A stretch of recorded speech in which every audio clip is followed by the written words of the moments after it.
All right, guys, back here at the Catskill Sugar Shack. Just kidding, I'm in my garage. But I did want to show you a little update. So we're getting ready to outfit the interior of the container with some shiplap and finish the whole inside. But on the outside, we got to worry about how to mount the mini split unit. So the mini split unit that I got is a Senville U09HF, something like that. It's a 9,000 BTU, 230 volt unit that goes down to about, I think, negative 22 degrees Fahrenheit is what it's rated for.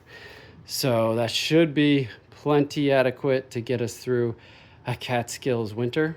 But one of the problems you have to solve with shipping containers is how to mount the condenser unit to the outside of the container.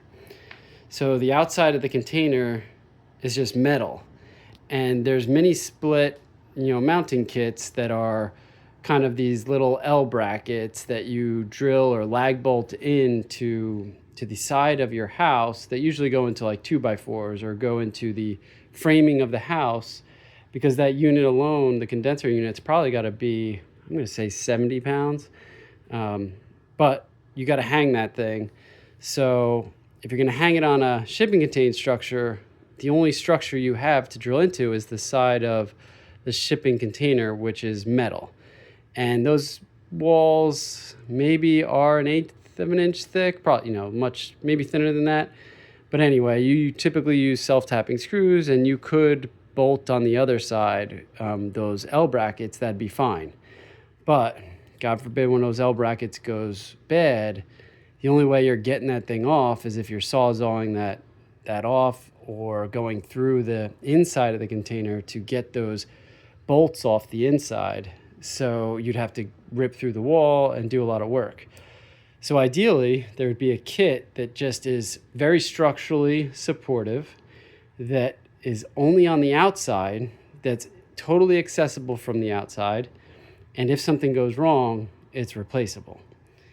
So that problem was solved by Container Modification World's mini split mounting kit. So check this thing out. So they have these big brackets here, these big beefy brackets, and they mount to Unistrut. So all you do is you need these brackets because they are so beefy and strong. I mean, let me zoom in here a little bit. I don't know what gauge that is. I mean, it's got to be like 10 gauge or something like that, maybe even thicker, but these are heavy brackets, and they will definitely stand the test of time. So once you have those brackets, you go to Home Depot, you get a Unistrut. So in my case, I needed a 4-foot length on both sides. So I got a 10-foot length, brought it home, angle grinded it, cut it in half, or into 4-foot lengths. And then once you get that, you need 3/8 inch bolts and nuts. So I'm just going to go in here a little bit so maybe you can see they're hex bolts.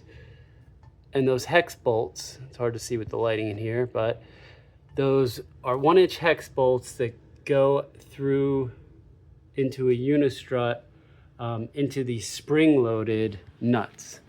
So you can see on the inside here, if you can with the lighting, I'm sorry, but those spring-loaded nuts push themselves up against the edge of this bracket so that you can screw into that, and that nut grabs onto the insides of both of these Unistruts and really clamps down. So I know those nuts are rated for 1,000 pounds, which is plenty for this application. So now how do you take this Unistrut and mount it to the shipping container? Well, that's where Container Modification World thought about that as well, and they created these little brackets. So these brackets actually contour to the shape of the corrugations of the shipping container where they meet the steel or the structural steel headers across the top of the shipping container. So these are perfect to sit right in there. Then what you got to do is drill, pre-drill some holes, and then put in self-tapping screws to also to kind of mount these against the header of the shipping container. It's hard to explain without showing you, but in my next update video, I will show you that and show you how it's all connected. With all that said, these are 4-foot lengths, and then you got to bridge the gap between both of these brackets and mount the condenser unit right in the middle. So I was trying to figure out what length this bracket should be, and just really stumbled upon 3-foot lengths as the kind of ideal length there. Maybe I could lop off some of the edge here if I wanted to, but I do have rubber guards that are going to go on the ends of these just to protect from scraping and scratching, but I think that's fine for now. So these are 3-foot lengths, and these are actually aluminum. I don't know, I went with aluminum just because they're a little lightweight. They're still strong enough, but just lighter weight, so not as much weight was out on the ends of the brackets. Not that it even matters, because there's going to be a 70-pound or so unit, condenser unit, sitting on top of all this. But yeah, so with that said, you get the 3-foot unistruts that go across, and then you can mount these little rubber feet, which are great for vibration. They're straight from the mini split manufacturer, Senville. So they provide these for their products. But these have to be about 12.5 inches this way apart, and exactly, with a little play, about 20 inches from here to here. So with all that spacing in mind, there's a little play with all of this. And the big point of contention right now is, will these line up with the corrugations on the shipping container or not? And if not, it's okay, because I think I got enough play where I can move a bracket over to this slot, or move it over to this slot, and likewise over here to help me play a little bit. So I'm hoping that all kind of lines up. And right now this thing is unpainted, but in the next couple days I'm going to spray paint it blue to kind of blend in with the container, and basically be done with this and mount this ready for install for the mini split. But yeah, I'm very pleased with these brackets and just how everything kind of is very strong and structurally supported. So this is definitely, to me, in my opinion, the way to go when it comes to mounting a mini split on the outside of a shipping container. So again, Container Modification World, can't thank them enough.